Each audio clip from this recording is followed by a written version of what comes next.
Bonjour à toutes et à tous, bienvenue sur Les Nouveaux Chemins, on est ensemble jusqu'à 11h.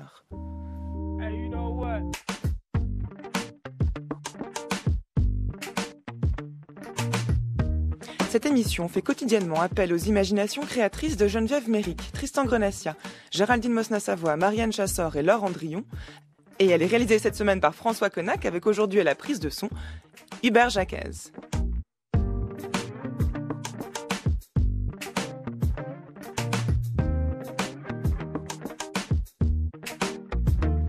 À 10h50, vous retrouverez comme tous les jours François Noudelman pour le journal de la philosophie. François qui recevra aujourd'hui William Marx à propos du tombeau d'Œdipe, paru aux éditions de Minuit.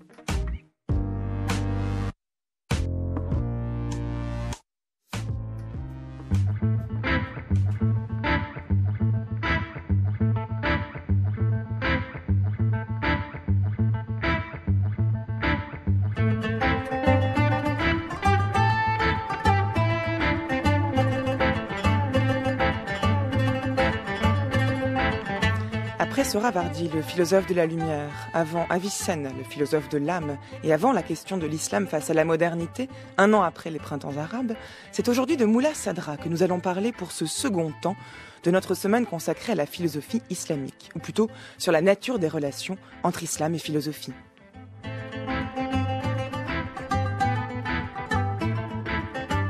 Moullah Sadra est une figure majeure de l'islam iranien, né à Shiraz aux confins des années 979 ou 980 de l'Hégire, c'est-à-dire vers 1571 ou 1572 de notre calendrier. Au cours de sa vie, il accomplit 7 fois le pèlerinage vers la Mecque et meurt sur la voie du retour de son 7e voyage. C'est au cours d'une période de solitude et d'ascèse choisie à Kahak que Moullah Sadra, au milieu de jardins enchanteurs, atteint la réalisation spirituelle personnelle pour laquelle la philosophie est le point de départ indispensable, mais sans laquelle la philosophie ne serait qu'une entreprise stérile et illusoire.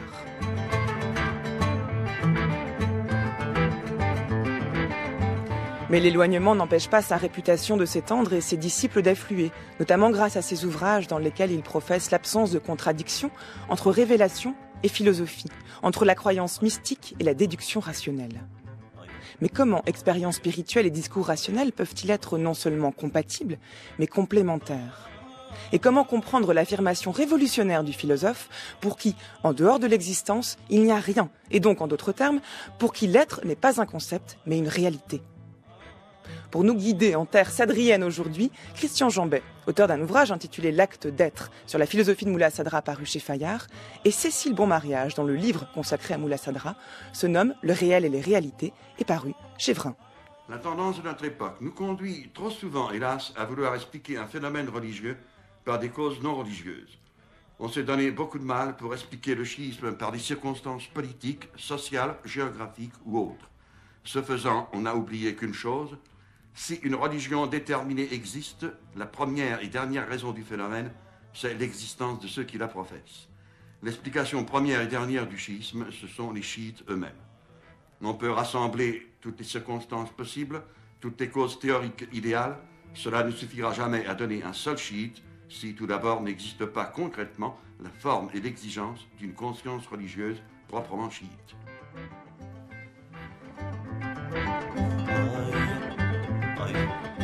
Bonjour Cécile Bonmariage. Bonjour. Et bonjour Christian Jambet. Bonjour. Vous étiez déjà avec nous hier pour nous parler de Sohrawardi et donc vous avez gagné un deuxième ticket, un deuxième passage, cette fois pour nous parler de Moullah Sadra. On a entendu en début d'émission Henri Corbin, la voix d'Henri Corbin dans une captation de la RTF du 8 avril 57, dans lequel il montrer en quel sens, pour réfléchir sur le chiisme, il fallait d'abord réfléchir au chiite en tant que tel, que le chiisme de manière abstraite n'avait pas de sens, que c'était d'abord une existence, une manière d'être d'une forme de religion. Est-il important, pour comprendre la pensée de Moullah Sadra, de savoir que lui-même était chiite ? Christian Jambet.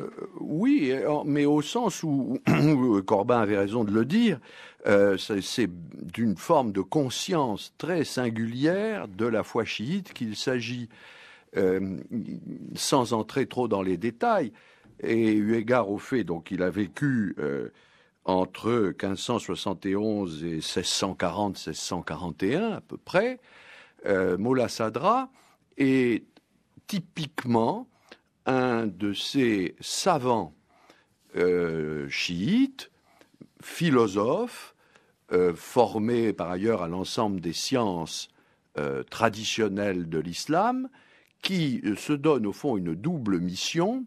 D'abord, rétablir la signification spirituelle des traditions scripturaires, aussi bien coraniques que celles des imams chiites, des grandes autorités, qui ont été recueillies dans des recueils de hadiths, comme de traditions très connues, et lui-même a écrit un commentaire, hélas inachevé, d'une de ses collections, qui est le livre qui suffit de Kulaini, et d'autre part, bâtir en vue de donner là aussi un sens à cette conscience chiite, une philosophie, une pratique philosophique sur laquelle maintenant on va essayer de dire quelque chose.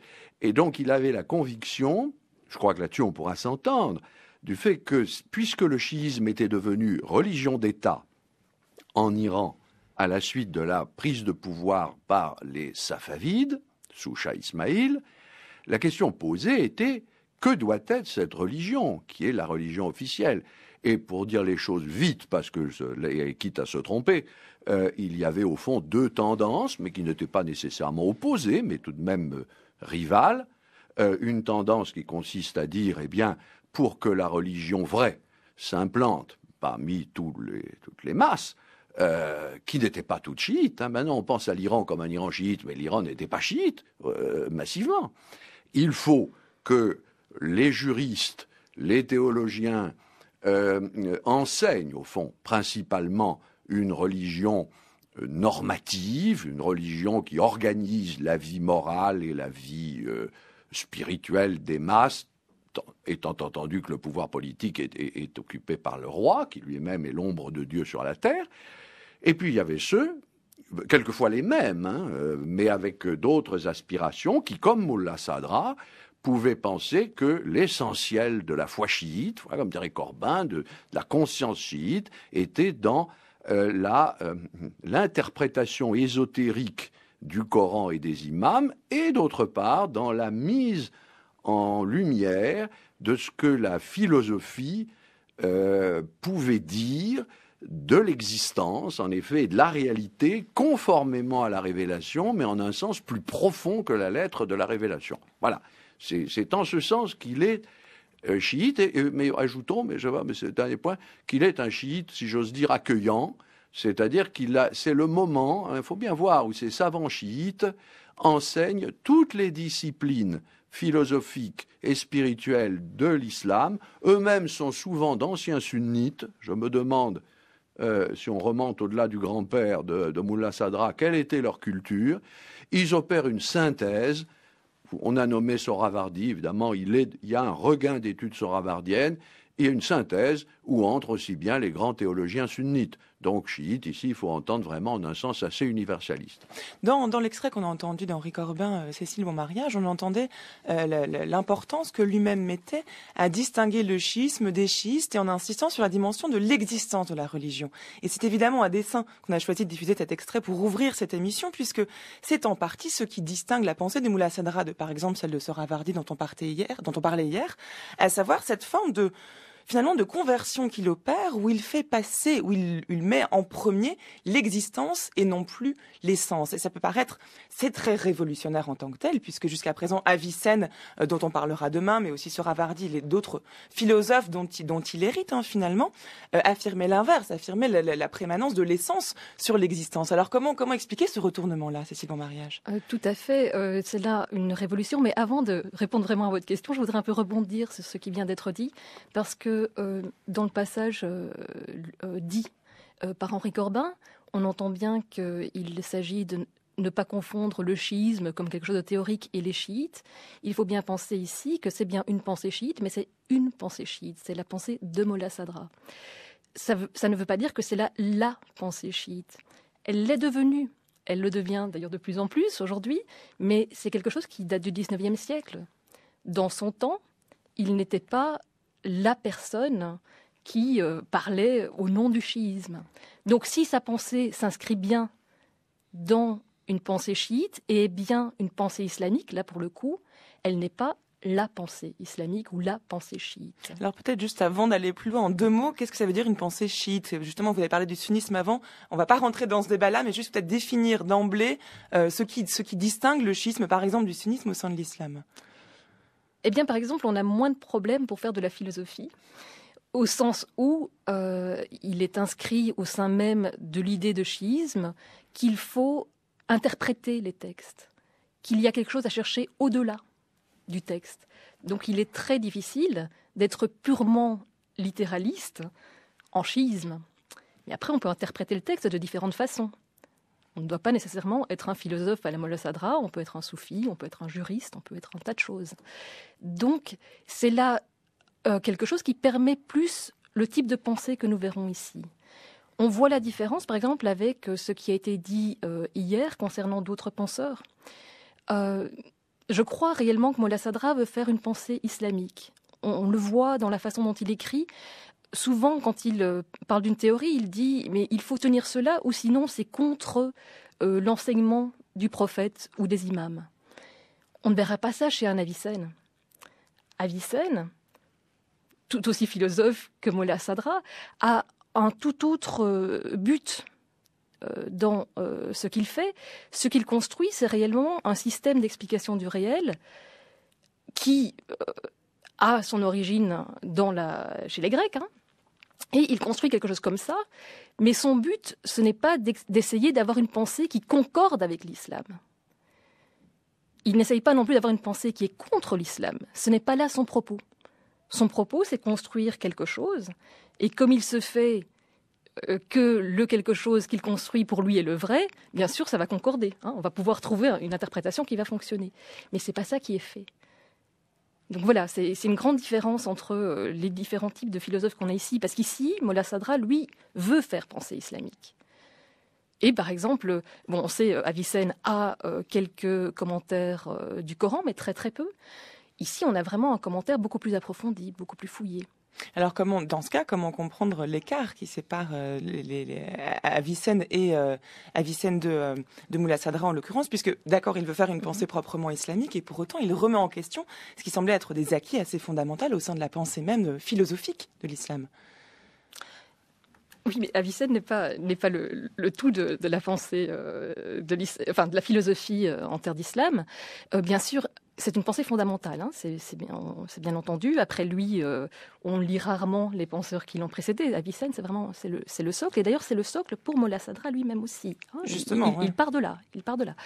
Mais il s'est quand même passé des choses entre la période d'Avicenne et la période de Molla Sadra. Et en particulier, je crois, ce qui est vraiment fondamental pour comprendre ce que veut faire Molla Sadra ici, c'est penser à ce qui se passe autour du XIIe, XIIIe siècle, où on a tout de même 2 penseurs, Sohrawardi et Ibn Arabi, qui essayent de proposer une pensée unifiée du réel.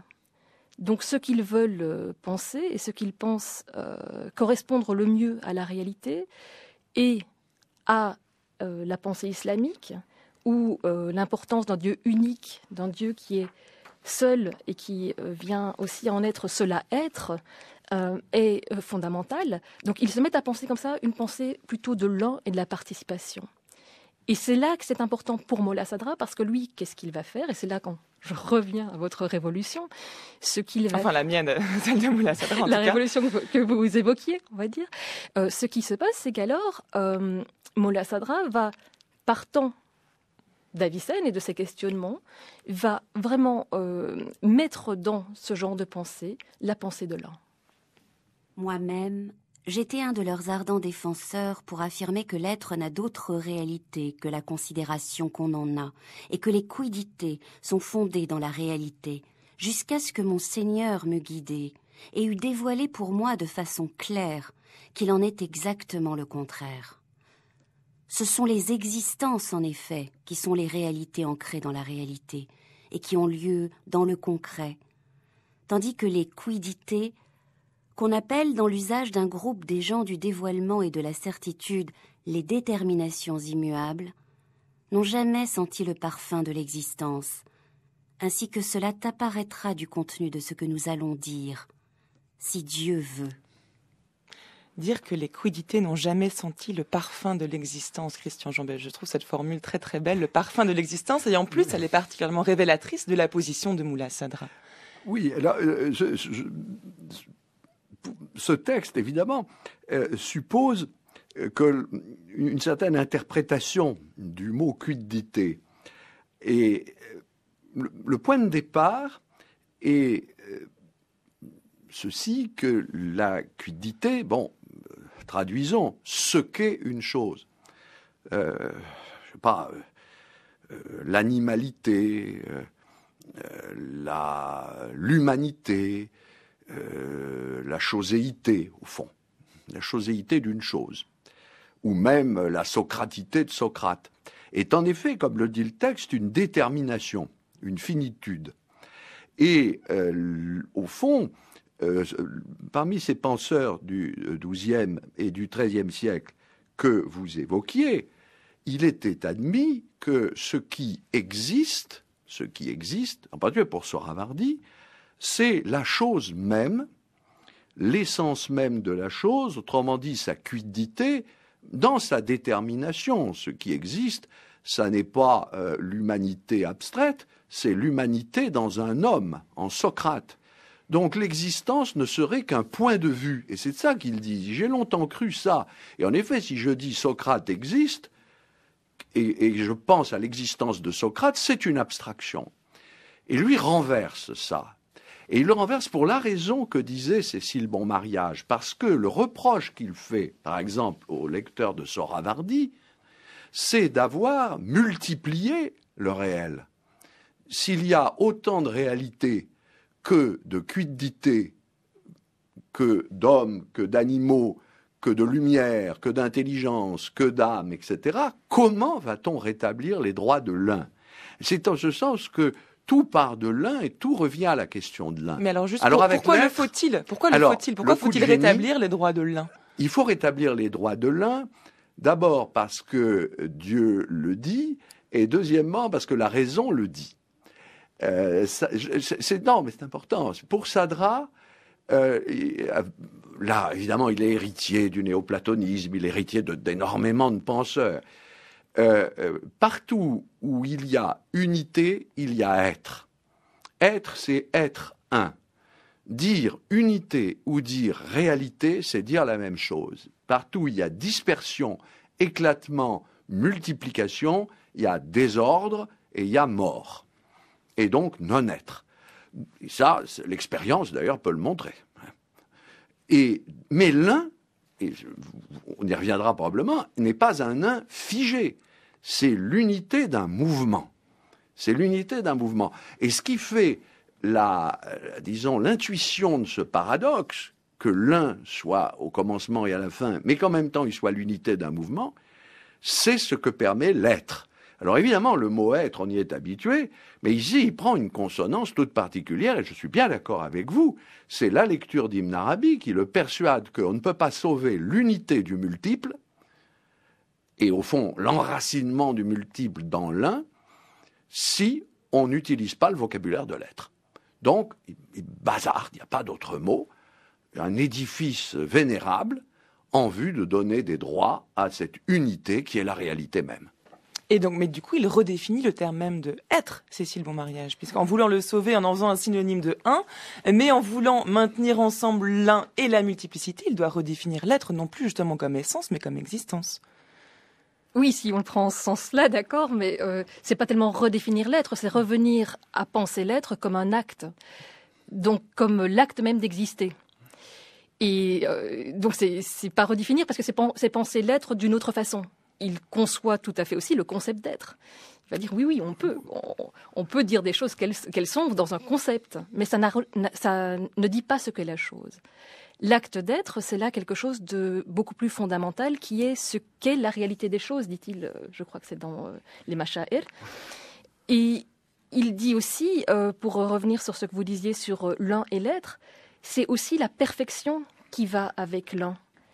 Donc plus on est parfait, plus on est unifié, et ça veut dire pour Moulay Sadra, plus on est être, et plus on inclut en soi-même une myriade d'autres modes d'être ou d'autres façons d'être qui sont inclus cette fois dans l'unité d'un être plus parfait. Mais alors, comment peut-on continuer à penser la distinction, la multiplicité, si tout est englobé au sein d'une unité générale? Eh bien, c'est là le problème. Alors allons-y, il est 10h20, nous avons 30 minutes pour répondre à cette question. Voilà, c'est là le problème, et c'est là surtout je crois vraiment le cœur de la pensée de Molla Sadra. On a évoqué déjà la figure d'Ibn Arabi, donc, qui lui aussi construit une métaphysique fondée sur l'être. Donc Molla Sadra n'est pas le premier. Donc si on dit, il fait une métaphysique fondée sur l'acte d'être qui serait ce à quoi tout participe, du plus haut au plus bas des existants, c'est pas une nouveauté, ça existe. Donc que fait Molla Sadra, et c'est là qu'est l'importance de sa pensée, eh bien c'est qu'il a un intérêt particulier pour justement ces existences particulières. Chacun des niveaux de l'être, aussi petit soit-il, est acte d'être. Pourquoi ? Eh bien, parce que, pour lui, ce n'est qu'ainsi que chacun peut montrer, manifester la perfection du premier, de l'an, de la perfection même de l'être.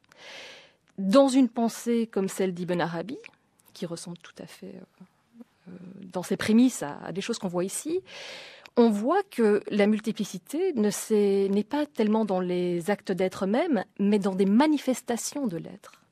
Donc c'est là tout le subtil changement qui est que, au lieu de rester à la manifestation, donc de dire au côté illusoire des choses, Molla Sadra veut vraiment mettre l'accent sur la réalité réelle, on va dire, de tout ce qui est.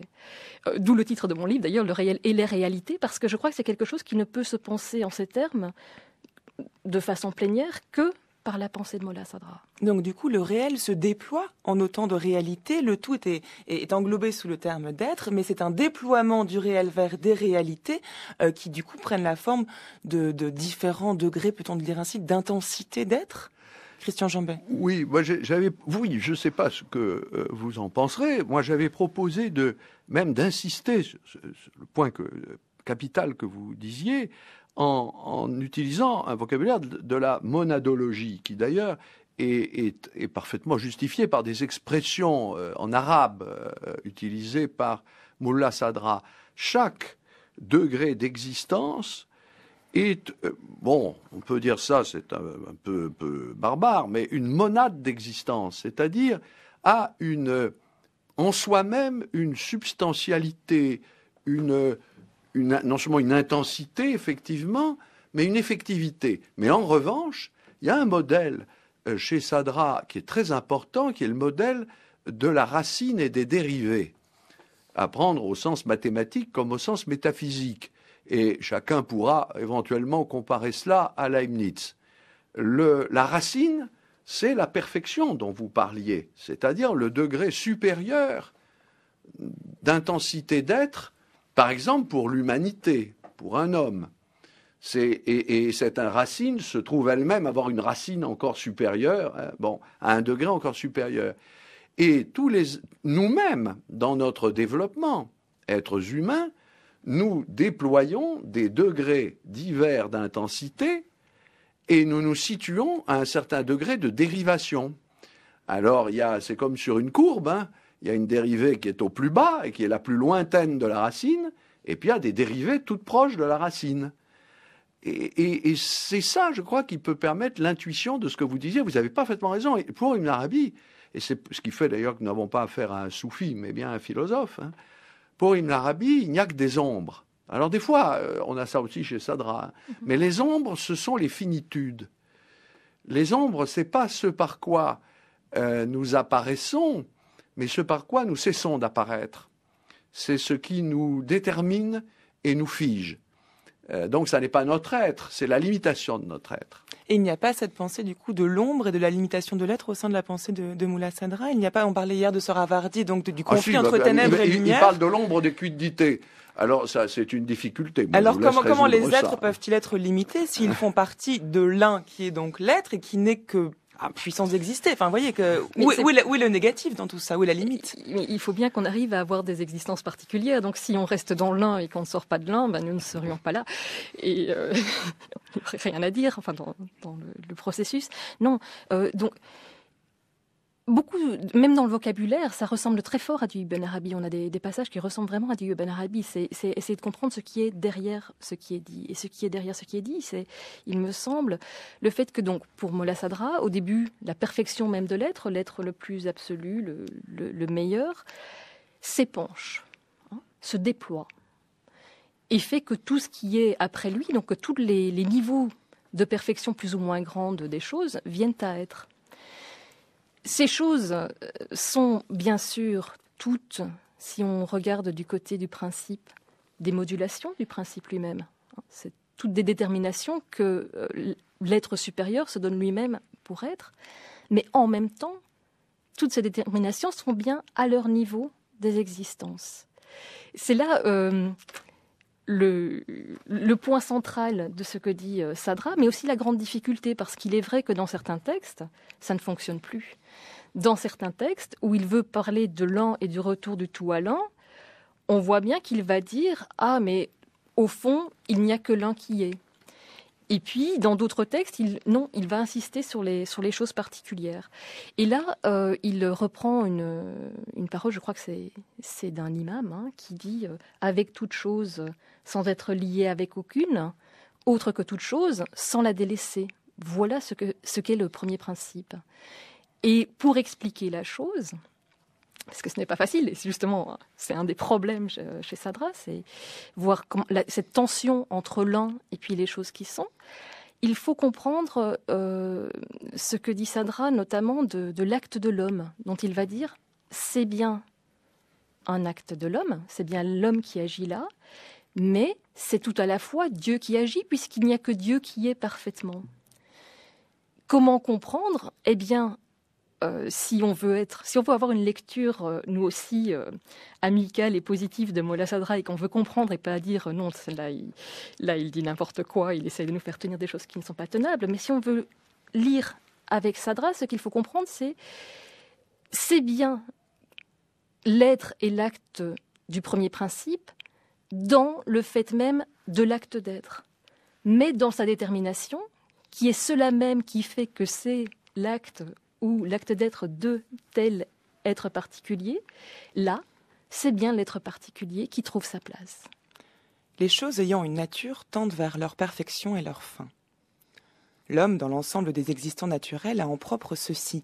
Un individu humain peut monter du plus bas des degrés vers le plus élevé en conservant son ipséité individuelle. Il y a des générations nombreuses, une naturelle, une psychique, une intellective, et pour chacune de ces trois générations, il y a aussi des niveaux à l'infini que l'homme traverse du plus bas au plus élevé et du plus vil au plus noble. Depuis tout le début de son état d'enfant jusqu'à sa pleine formation, il est un homme charnel naturel, qui est le premier homme. Il s'élève dans ce mode d'existence, se purifie et devient plus subtil, jusqu'à ce que lui arrive une forme d'être psychique, et par elle, il est un homme psychique, qui est le second homme. Ensuite, lorsqu'il s'élève du mode d'être psychique au mode d'être intellectif, et qu'il devient ainsi intellect en acte, ce qui n'a lieu que pour très peu d'hommes, il est, par ce mode d'existence, homme intellectif, qui est le troisième homme.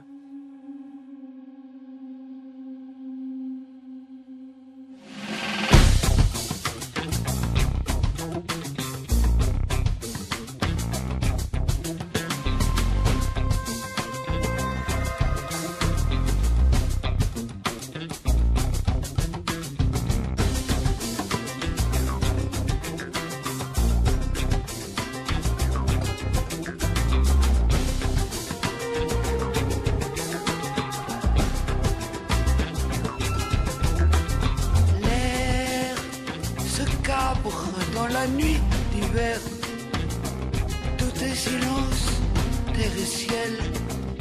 Le désert, lui, loin de la mer, tout en bas du mont Saint-Michel.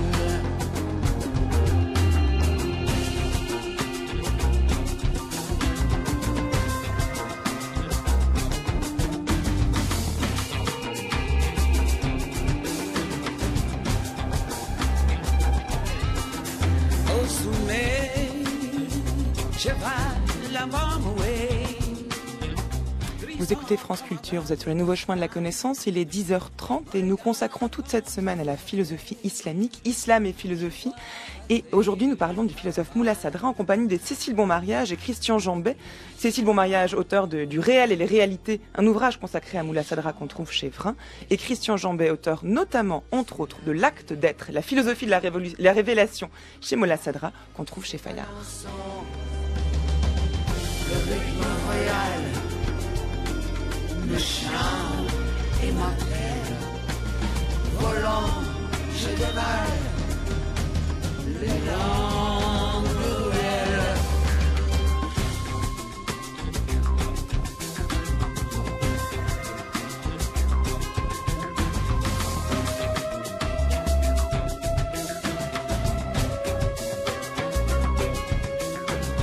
Sur le sable doux comme un miroir. Alors Christian Jambet, vous avez cité tout à l'heure Leibniz et les monades comme prisme de lecture pour essayer de comprendre et de donner à entendre la pensée de Moula Sadra. Il y a un autre philosophe dont le nom dont le nom peut être évoqué par ce qu'on est en train de dire, et pourtant ce serait une erreur de les associer, mais il faut quand même en dire deux mots. Lorsqu'on dit que l'être est un acte et non pas une puissance, lorsqu'on dit que l'existence précède l'essence, on peut penser à l'existentialisme, on peut penser à Sartre. Alors en quoi serait-il une erreur de faire de l'affirmation de Moula Sadra selon laquelle l'être est un acte et que l'existence précède l'essence, de l'associer à la pensée de Sartre et de l'existentialisme, Christian Jambet? Alors, mais ça n'a absolument rien à voir. Absolument rien à voir parce que la distinction sartrienne, et non pas sadrienne, la distinction est la distinction d'une liberté et de la pesanteur de ce qui vient entraver cette liberté, pour parler en termes absolument simples. Et donc, du choix absolument originaire d'une conscience dans son conflit avec ce qui va la réifier. Ici, on est dans un tout autre espace de pensée. Pour reprendre les choses là où Cécile Bonmariage les avait conduites, il est question de la spontanéité. Bon, d'accord, c'est une figure de liberté, mais de la spontanéité même du réel. Alors, on penserait beaucoup plus, si on veut absolument des analogies, à un spinozisme dynamique ou à un leibnizianisme dynamique ou même parfois à des allures de malbranchisme, mais à une philosophie qui part du réel lui-même dans son expression. Et pour reprendre ce que vous disiez, lorsque j'agis, c'est Dieu qui agit, ça suppose toute une réflexion sur le vrai sens de la nécessité divine. La nécessité divine est pensée ici en termes de motion créatrice. Alors, si vous vouliez absolument un moderne, prenez Bergson, mais pas Sartre. Voilà, donc, mais ce point est quand même important, puisque comme on parle d'essence et d'existence, et c'est dans ces termes-là qu'on essaye d'évoquer la pensée de Sadra, c'est quand même important de montrer en quoi il faut se défaire des représentations que nous, modernes, avons. On traduit essence, existence, mais je préfère en effet réalité, réel, et éventuellement concept. Les quiddités, c'est des concepts. C'est des concepts abstraits. Pour aller vite, bien sûr, tout ça est beaucoup trop approximatif. Et lui est au fond un empiriste, au sens profond du terme, un empiriste spirituel. Il ne connaît que l'expérience de la réalité. Mais cette expérience se déploie jusqu'à des univers spirituels très élevés.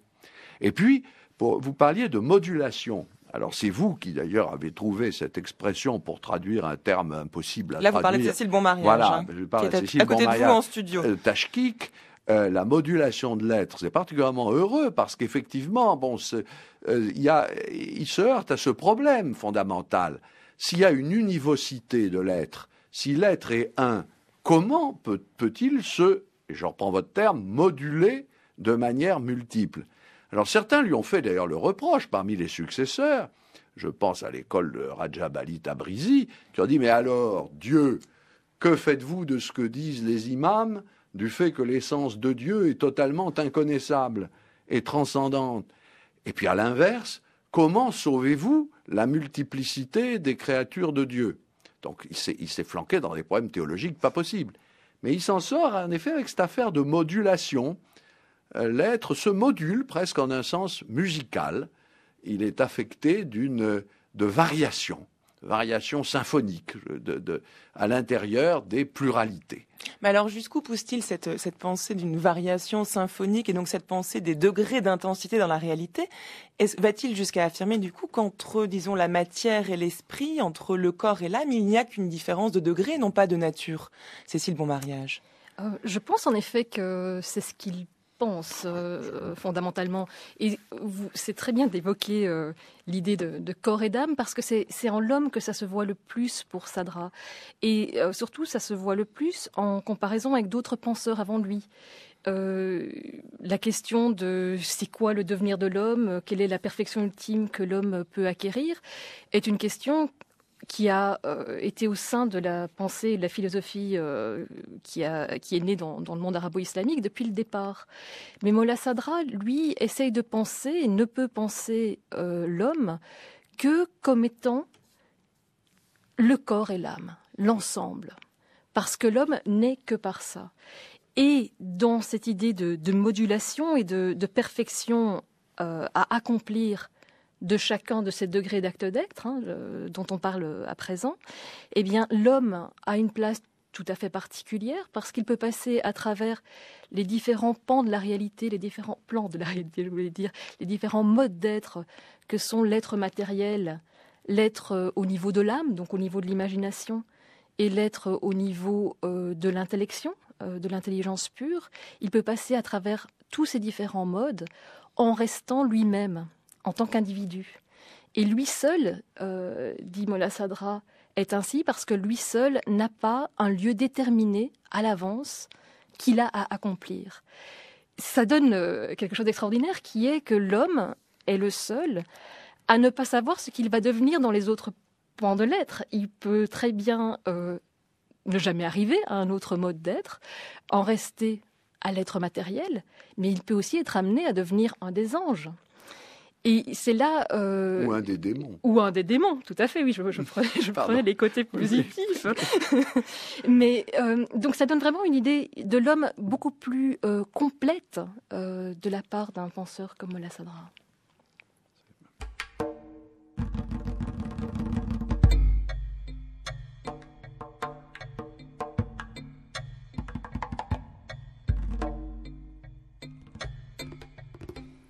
L'homme ici est l'ensemble, âme et corps. Malgré leurs différences, âme et corps existent par un acte d'être unique. C'est comme s'ils étaient une seule et unique chose ayant deux aspects, l'un changeant et disparaissant, qui est comme le dérivé, l'autre stable et demeurant, qui est comme le fondement. Plus l'âme devient parfaite dans son mode d'existence, plus le corps devient purifié et subtil, plus intense est sa jonction à l'âme et plus forte l'union des deux. Il n'en va pas comme le pensent la plupart des gens, à savoir que lorsque le mode d'existence de l'âme passe de ce monde-ci à une existence d'outre-monde, elle se dépouille de son corps et se retrouve nue. Ils pensent cela parce qu'ils pensent que le corps naturel que l'âme gouverne de façon essentielle et première est cette carcasse morte, ce qui n'est pas le cas. Le corps véritable est celui dans lequel la perception et la vie coulent de façon essentielle, non pas par accident, et ce corps est à l'âme ce que la clarté est au soleil.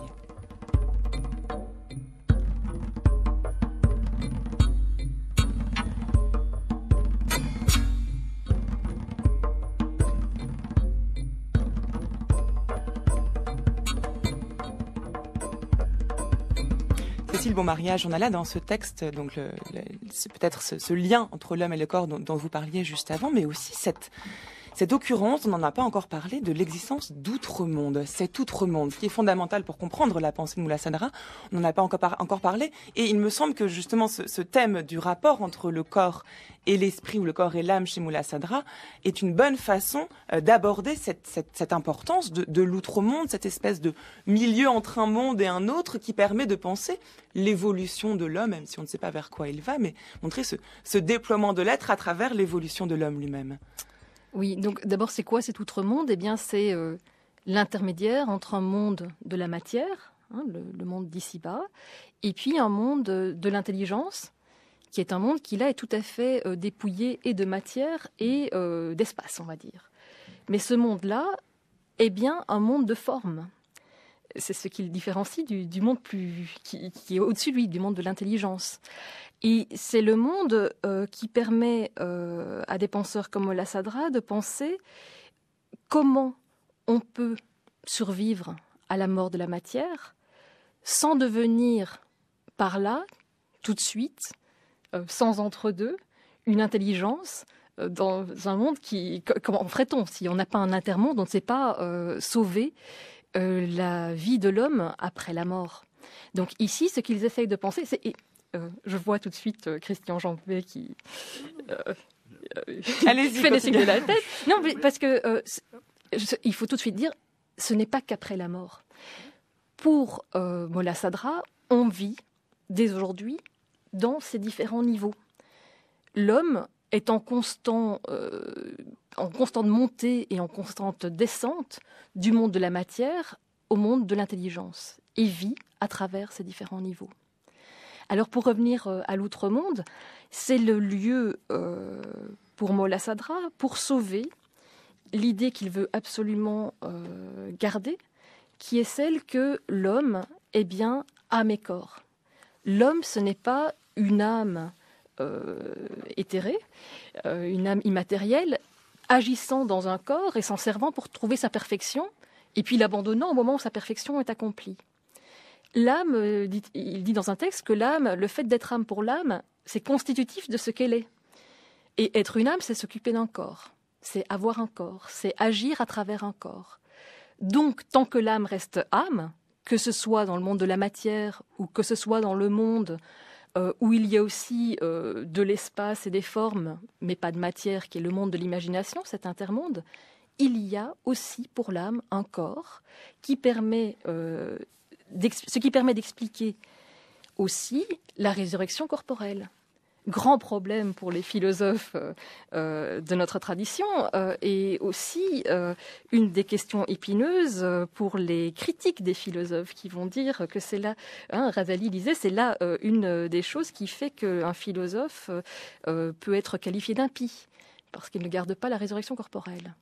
Mais par rapport à cet outre-monde, donc qui symbolise à la fois l'univers sensible et l'univers intelligible, qui constitue donc cet intermédiaire nécessaire, ce monde de forme dont vous parliez, ce monde en suspens, puisqu'il n'y a pas vraiment de substrat matériel, eh bien ce monde a un organe de perception quand même chez Molla Sadra, un organe de perception particulier qui lui est propre, c'est la faculté imaginative. Et donc vous avez évoqué rapidement, vous avez évoqué ce terme même d'imagination. Il est intéressant de voir que l'imagination est précisément ce lien entre un monde sensible et un monde spirituel, puisque l'imagination qui est créatrice ici, c'est pas une imagination simplement reproductive, elle produit des formes, des images qui à la fois ont la dimension sensible de l'image et en même temps la dimension spirituelle, peut-être d'une idée, en tout cas de quelque chose d'indépendant du sensible. Christian Jambet. Oui, mais cette imagination, si je ne me trompe, est aussi bien le réservoir créateur de tout l'éthos de l'homme. C'est pourquoi, d'ailleurs, vous aviez raison, Cécile Beauménage, de dire que ici-bas, déjà, nous pouvons avoir un pressentiment de notre outre-monde, de la vie future. Parce que la vie future se constitue, s'incorpore sous la forme de cette imagination qui est aussi une mémoire et qui est une projection. Et après la mort, pour revenir à cette affaire, en effet, de la vie post-mortem, le voile se déchire. C'est comme ça qu'il règle l'affaire de la résurrection corporelle, pour arriver à réconcilier les données coraniques et la raison philosophique. L'imagination prend son essor lors de la résurrection dite mineure. Elle déploie l'univers paradisiaque, ou au contraire infernal, de notre intériorité, de l'intériorité de l'âme. Donc l'âme devient corps parce qu'elle s'est incorporée. Non seulement elle a besoin d'un corps, vous disiez très justement, mais elle n'est même plus la forme d'une matière. Elle est ce qui se donne sa propre matière et qui devient la matière du monde paradisiaque ou du monde infernal. Avec ceci que, si je ne me trompe, Molla Sadra pense qu'il n'y a pas un enfer et un paradis, mais une infinité d'enfers et de paradis, eux-mêmes de taille infinie. Ça devrait tenter d'ailleurs des auteurs de science-fiction, où chacun est environné par l'espace projeté par l'imagination et dont il est lui-même l'incorporation, et dont vous avez les récits dans les sourates coraniques. Les jeunes gens, les éphèbes, les houris, les fleuves, tout ça, c'est la projection de l'âme bonne, tandis que les serpents, les carcans, le feu de l'enfer, c'est nous-mêmes qui nous le constituons dans notre propre destin en incorporant les fautes, les intentions spirituelles et les actions, hélas, blâmables. Voilà, donc c'est quand même à partir d'une forme de données empiriques que nous produisons ces images-là et ces formes. L'imagination est créatrice à partir de la vie en tant que telle. Mais oui, tout à fait. Vous avez bien compris la chose, parce que ce que Moula Sadra dit, c'est qu'on vit bien à différents plans. Donc, quand l'imagination devient créatrice et arrive à un niveau de perfection où elle peut elle-même créer son propre monde, c'est ça ce qui se passe dans la création de son paradis et de son enfer, c'est l'âme elle-même qui crée son propre monde, qui crée aussi son propre corps. L'image qu'elle reflète pour les autres, c'est elle-même qui va le créer dans l'outre-monde. Eh bien, cette âme est celle qui a vécu ici. Donc, les formes que nous avons rencontrées ici dans notre vie de perception, par les sens au départ, sont bien les formes qui vont avoir un autre niveau d'existence plus élevé par la suite. C'est pas autre chose. Ce sont vraiment des plans du réel superposés qui font que tout a un sens finalement, puisque tout devient chaque fois à un niveau supérieur d'être meilleur qu'à ce qu'il est dans la matière d'ici-bas. Donc si tout a un sens, c'est dire qu'en dernier lieu, on en revient à l'intellect. Tout part de l'intellect, mais tout revient à l'intellect. On a une forme de circularité ici. Oui, mais en disant ça, on a l'impression qu'on dénature un peu la pensée de Molla Sadra, parce que justement, lui, il voulait n'en rester à l'intellect et donner plein droit à l'imagination, notamment, en particulier.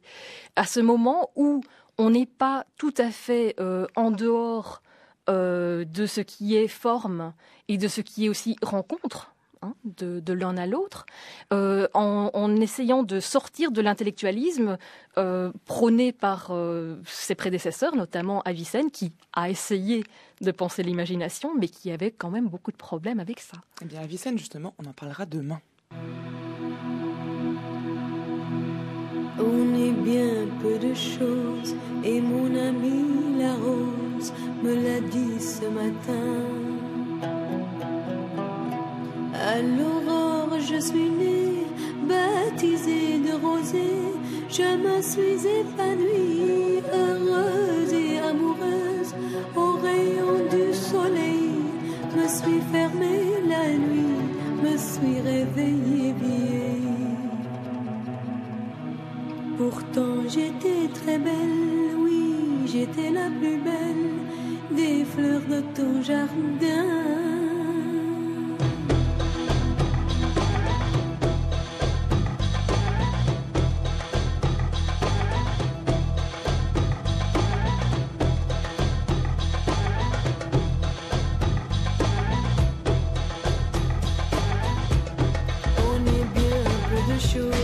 Merci beaucoup Christian Jambet et Cécile Bon-Mariage d'avoir participé à cette émission. C'est donc avec Natacha Atlas et mon ami La Rose que nous terminons cette émission consacrée au philosophe Moula Sadra. Alors de vous, Cécile Bon-Mariage, je rappelle qu'on peut lire cet ouvrage intitulé Le réel et les réalités, Moula Sadra Shirazi et la structure de la réalité qu'on trouve chez Vrin. Christian Jambet, je renvoie à votre ouvrage Qu'est-ce que la philosophie islamique, publié en folio essai, mais également L'acte d'être, la philosophie de la révélation, je vais y arriver, chez Molla Sadra, qu'on trouve chez Fayard, ou encore Mort et résurrection en islam, l'au-delà, selon Moula Sadra, qu'on trouve lui aux éditions Albin Michel. On est bien peu de choses, et mon ami la rose est morte ce matin. La lune cette nuit a veillé mon ami. Moi en rêve j'ai vu éblouissante et nue son âme qui dansait bien au-delà du et qui me sourit. Crois celui qui peut croire. Moi j'ai besoin d'espoir, sinon je ne suis rien. On est bien peu de choses, et mon ami la rose me l'a 10h50, vous écoutez France Culture, les nouveaux chemins de la connaissance, et 10h50, c'est l'heure comme tous les jours du journal de la philosophie, présenté par François Noudelman. Bonjour François.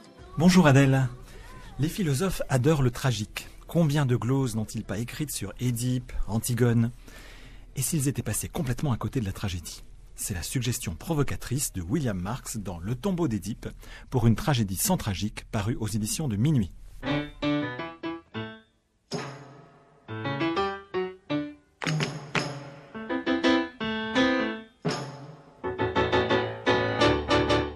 Bonjour William Marx. Bonjour. Vous êtes professeur à l'université de Paris-Ouest et vous venez de publier une sorte de, on dirait presque de pamphlet contre la glose philosophique qui, je vous cite, accable la tragédie grecque depuis 3 siècles.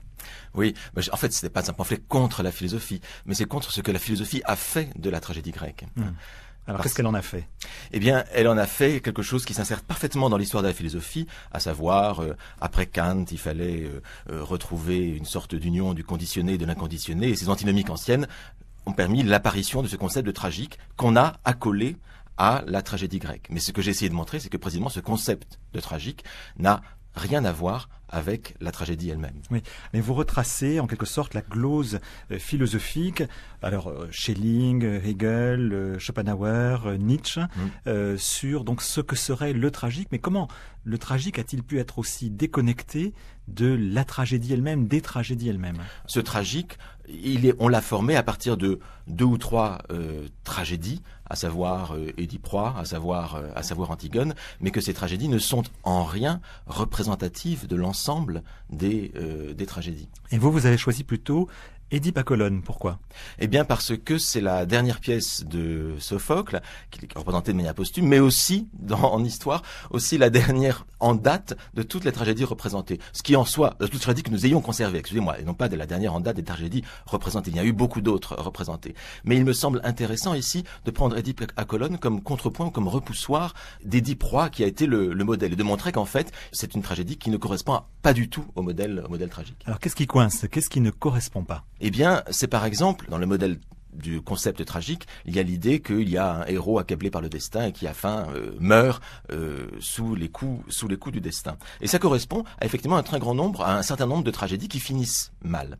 Et sauf que on ne s'est pas rendu compte qu'il existe aussi un certain nombre de tragédies qui, elles, finissent bien. Alors, la question, on peut se dire, oui, peut-être que ces tragédies ne sont pas représentatives de l'ensemble des tragiques. Et ce que j'ai essayé de montrer dans ce livre, à travers une histoire extrêmement précise de la transmission des textes jusqu'à nous, et en particulier en comparant un certain nombre de textes d'Euripide et d'autres qui viennent de manière totalement aléatoire, en quelque sorte, de montrer qu'en fait, ces tragédies qui finissent bien sont-elles, en fait, de manière très statistique, c'est facile à montrer, par A plus B, j'en ai même été étonné moi-même en faisant cette démonstration, que ces tragédies-là sont en fait beaucoup plus représentatives de l'ensemble des tragédies qui ont été représentées pendant un ou 2 siècles. Et donc, évidemment, cela pose certains problèmes concernant la définition même du concept de tragique. J'ai cité un certain nombre de philosophes. Le point commun, c'est qu'ils sont tous allemands. Et est-ce que justement le tragique ou la lecture de la tragédie ou l'Antiquité grecque n'est pas une affaire typiquement allemande, même si ensuite les Français, particulièrement au XXe siècle, ont, si je puis dire, un peu répété, annonné ce qui avait été dit par les philosophes allemands du XIXe. Oui, tout à fait. Cela dit, en France, on a eu une approche anthropologique avec Vernant, avec Dupont, etc., qui a permis de remettre un peu les pendules à l'heure. Le tragique a été fondamentalement allemand, d'abord parce que, comme je le disais tout à l'heure, en fait, c'est une histoire qui s'inscrit dans une histoire de la philosophie allemande, à savoir le post-kantisme. Ça, c'est une chose. Et puis, donc, les tragédies grecques ont été le modèle parfait pour Hegel, pour Schelling, pour Nietzsche, pour repenser ce post-kantisme. Mais heureusement, l'Allemagne nous a fourni aussi le contrepoison, à bien des égards, avec un essor de la philologie dans les universités allemandes, qui a permis, à bien des égards, je cite beaucoup Wilamowitz, qui a été un ennemi de Nietzsche, qui a permis quand même de revenir à alors, le mot vérité ne serait pas du tout à sa place ici, mais à revenir à une certaine plus d'exactitude, disons, concernant l'histoire. Alors justement, William Marx, j'en viens à cette question de la vérité, parce qu'on pourrait croire que vous faites la leçon en disant, mais vous n'avez rien compris, mais moi je vais vous expliquer ce que c'est que la tragédie grecque. Or, ce n'est pas le cas.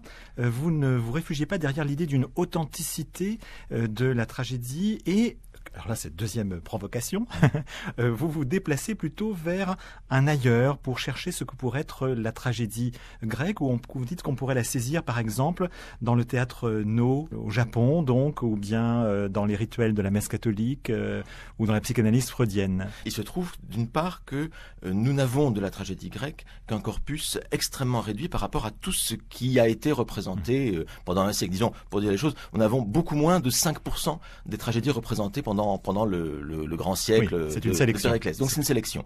La solution que je propose ici, en fait, n'est pas une solution, mais c'est plutôt une position éthique par rapport à la tragédie, qui est de dire, en fait, nous ne pouvons rien savoir de la tragédie, ou très très peu. On peut en savoir un petit peu, mais très très peu.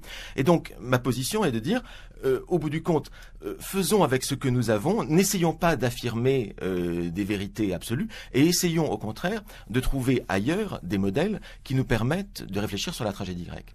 Et c'est là que interviennent le No, par exemple, ou la messe catholique. Oui, pourquoi alors? Est-ce que vous pourriez donner un exemple de ce qui pourrait rapprocher ou nous faire accéder à la tragédie grecque à travers le No? Concernant le No, par exemple, ce qui m'a intéressé dans la tragédie, c'est que elle a un rapport extrêmement spécifique au lieu. Chaque tragédie grecque a un rapport à un lieu elle représente un héros de ce lieu, et ce lieu est parfaitement représenté sur la scène de manière très évocatoire.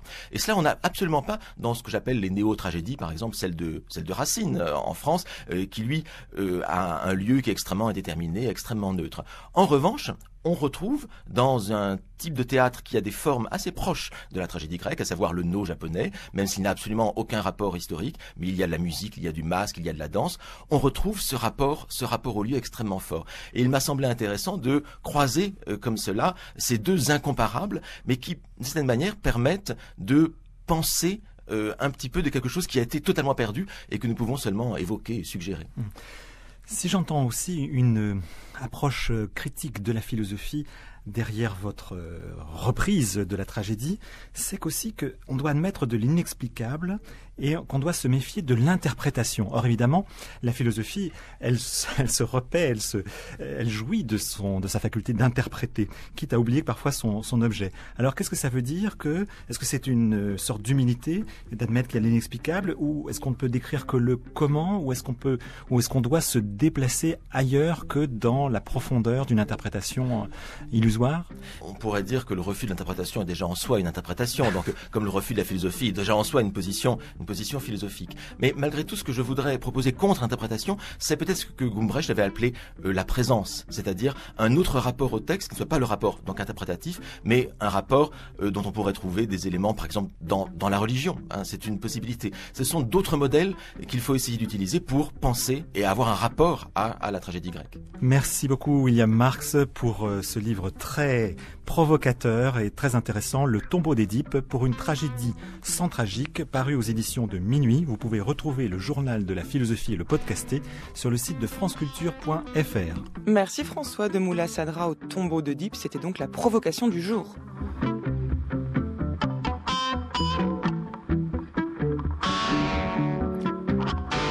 Ainsi s'achève le nouveau chemin, mais pas d'inquiétude, on se retrouve demain pour la suite de notre semaine consacrée à l'islam et à la philosophie.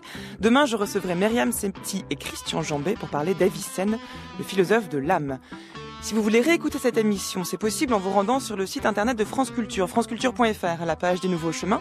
Vous y trouverez les indications bibliographiques et musicales concernant l'émission du jour et de la semaine. Et vous pourrez également non seulement réécouter l'émission en ligne, mais aussi la télécharger, la podcaster, afin de l'écouter où vous voulez, quand vous voulez.